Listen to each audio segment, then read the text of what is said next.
વડોદરા મહાનગરપાલિકાનું રૂપિયા 7,609.63 કરોડનું draft budget કરાયું રજૂ.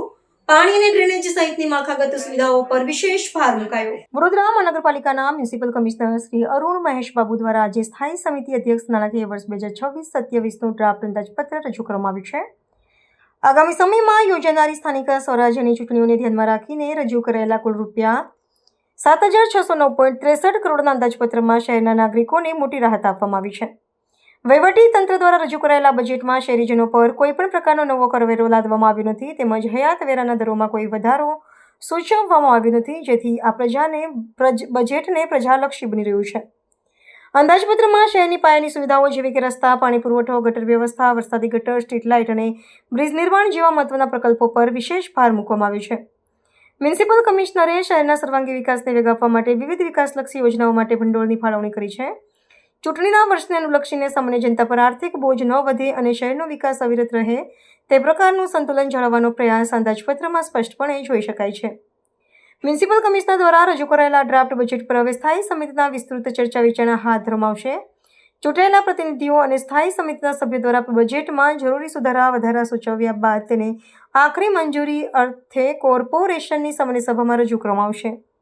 સામાન્ય સભા દ્વારા બહાલી આપવામાં આવ્યા બાદ જ આગામી નાણાકીય વર્ષ માટે બજેટનો અમલ શરૂ થશે, જે વડોદરાના ભવિષ્યના વિકાસની દિશા નક્કી કરશે. વડોદરા મહાનગરપાલિકા એક સેન્ટ્રલ ગુજરાતનું સારી કનેક્ટિવિટી ધરાવતું હાઈવે, એર અને રેલથી connected industrial hub, educational hub તરીકે પ્રખ્યાત સિટી છે. ગુજરાતનું સાંસ્કૃતિક પાટનગર તરીકે ઓળખાય છે. મહારાજા સયાજીરાવ ગાયકવાડની નગરી તરીકે ઓળખાતું આ શહેર નિત નવીન આયોજનો સાથે કહી શકાય કે ઐતિહાસિક બજેટ માન્ય કમિશનર શ્રી દ્વારા રજૂ કરવામાં આવ્યું છે. ગયા વખતનું જે બજેટ હતું એના મોટા ભાગના જે પ્રગતિના કામો હતા એ અમે કરી શક્યા છે. ખાસ કરીને 2007-8થી વાત કરું તો અત્યાર સુધીનું એવરેજ એક્સપેન્ડિચર એટલે કે કેપિટલ એક્સપેન્ડિચર 637 કરોડ છે.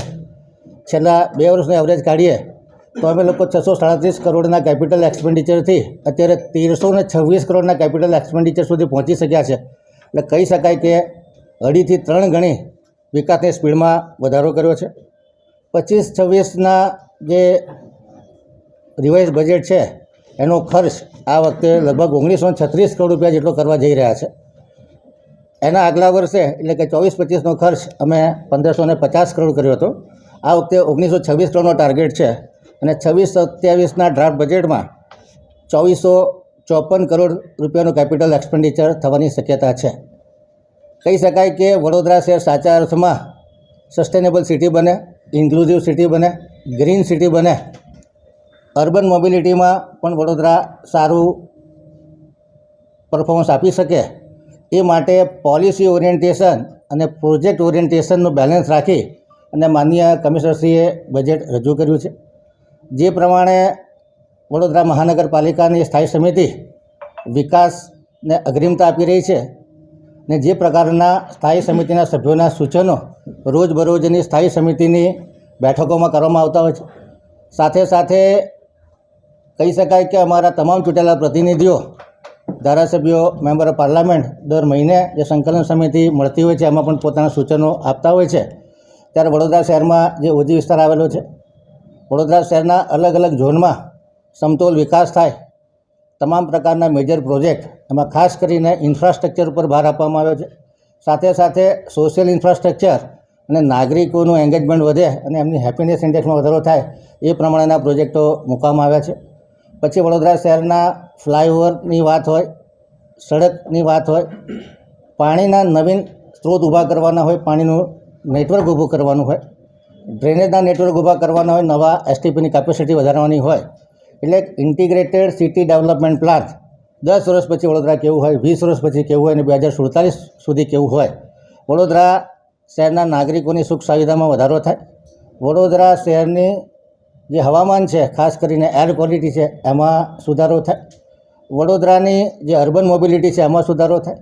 વડોદરાના આરોગ્યમાં સુધારો થાય. વડોદરાના નાગરિકો માટે શિક્ષણની ઉત્તમ સુવિધાઓ મળી રહે. વડોદરાનો જે હેરિટેજ વારસો છે એ પણ સચવાઈ રહે, વડોદરા શહેર એક ટુરિસ્ટ ડેસ્ટિનેશન તરીકે ડેવલપ થાય એ પ્રમાણેના તમામ પ્રોજેક્ટો મૂકવામાં આવ્યા છે.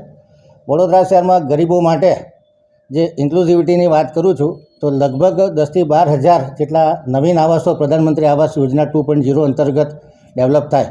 વડોદરા શહેરની જેટલી હેરિટેજ ઇમારતો છે એને 1 by 1 રિનોવેટ કરવામાં આવે અને વડોદરા શહેરમાં એક હેરિટેજ સર્કિટ ઊભી થાય, જેથી કરીને ટુરિસ્ટ માટે એક એટ્રેક્શન ઊભું થાય. બજેટનો કન્સેપ્ટ રાખ્યો છે વિરાસતથી વિકાસ સુધીનો, અને સયાજીરાવ ગાયકવાડજીની નગરી ખરેખર કહેવાય કે આપણી પાસે જે અમૂલ્ય હેરિટેજ વારસો છે, અને સાથે સાથે માનનીય વડાપ્રધાન શ્રી નરેન્દ્ર મોદીનું વિઝન, માનનીય મુખ્યમંત્રી શ્રી ભૂપેન્દ્રભાઈ પટેલનું વિઝન અને વડોદરા કોર્પોરેશનના તમામ ચૂંટાયેલા પ્રતિનિધિના વિઝન સાથે કહી શકાય કે ટ્રિપલ એન્જિનના જોર સાથે વડોદરા શહેર ટિયર 2 સિટી ગુજરાતનું ગ્રોથ હબ બને, અને કહી શકાય કે આખા ભારતભરમાં જે ટિયર 2 સિટી છે એ એક નવા ગ્રોથ હબ તરીકે જે અર્બન વિસ્તાર ડેવલપ થઈ રહ્યો છે એનો વિકાસ થાય એ દિશામાં અમે સૌ કટિબદ્ધ છે. આવનારા સમયમાં વિકાસની ગતિમાં વધારો થાય એ માટે વડોદરા મહાનગર દ્વારા જે બ્લુ બોન્ડ બહાર પાડવામાં આવશે, જેના લીધે પાણીના સોર્સમાં જે વધારો કરવાનો છે, પાણીના ડિસ્ટ્રિબ્યુશન નેટવર્કમાં વધારો કરવાનો છે, એમાં સરળતા રહેશે. વડોદરા મહાનગરની બેલેન્સ શીટ ઘણી સ્ટ્રોંગ છે.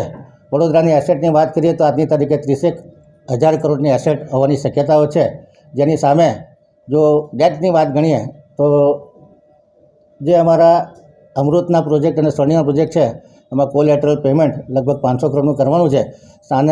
સામે 200 કરોડના બોન્ડ લીધા છે, એની સામે સિંકિંગ ફંડમાં 120 કરોડ રૂપિયા જમા પણ થઈ ગયા છે. એટલે કહી શકાય કે પ્રેક્ટિકલી દેવું 80 કરોડનું છે, અને સામે જે કોલેટરલ પેમેન્ટ કરવાના છે એની વ્યવસ્થા પણ કોર્પોરેશન કરી રહી છે. કહી શકાય કે વડોદરાનું બેલેન્સ શીટ ઘણી સ્ટ્રોંગ છે અને હજુ પણ વધારે ગતિથી આપણે આગળ વધી શકીએ એ પ્રમાણેની શક્યતાઓ છે. એટલે વડોદરાનું જે બજેટ રજૂ કર્યું છે મને એવું લાગે છે કે ખૂબ વિકાસલક્ષી બજેટ છે, તમામ લોકોને સ્પર્શતું બજેટ છે. તમામ સ્ટેક હોલ્ડરો માટે, પછી યુવાનો હોય, મહિલાઓ હોય, ગરીબો હોય, શેરી ફેરિયાઓ હોય, સિનિયર સિટીઝન હોય, તમામને કંઈક ને કંઈક બજેટમાં અમે ફાળવણી કરી છે. આજે બજેટ રજૂ થયું છે, જે બજેટ છે એ કહી શકાય કે 25-26નું રિવાઇઝ બજેટ છે એ 7,000.71 કરોડનું, જે 6,219 કરોડનું બજેટ હતું એ રિવાઇઝ કરી અને 7,000.71 કરોડ કરવામાં આવ્યું છે. અને 26-27નું જે ડ્રાફ્ટ બજેટ છે એ 7,609.63 કરોડ 7,609.63 કરોડનું ડ્રાફ્ટ બજેટ આજે રજૂ કરવામાં આવ્યું છે. આવનારા 2-3 દિવસ સુધી દરેક પ્રોજેક્ટ વાઇઝ, દરેક પોલિસી વાઇઝ સ્થાયી સમિતિના સભ્યો ખૂબ ડિટેલ ચર્ચા કરશે. ગહન ચર્ચા વિચારણાના અંતે આ બજેટ મંજૂર કરી અને સામાન્ય સભામાં રજૂ કરવામાં આવશે.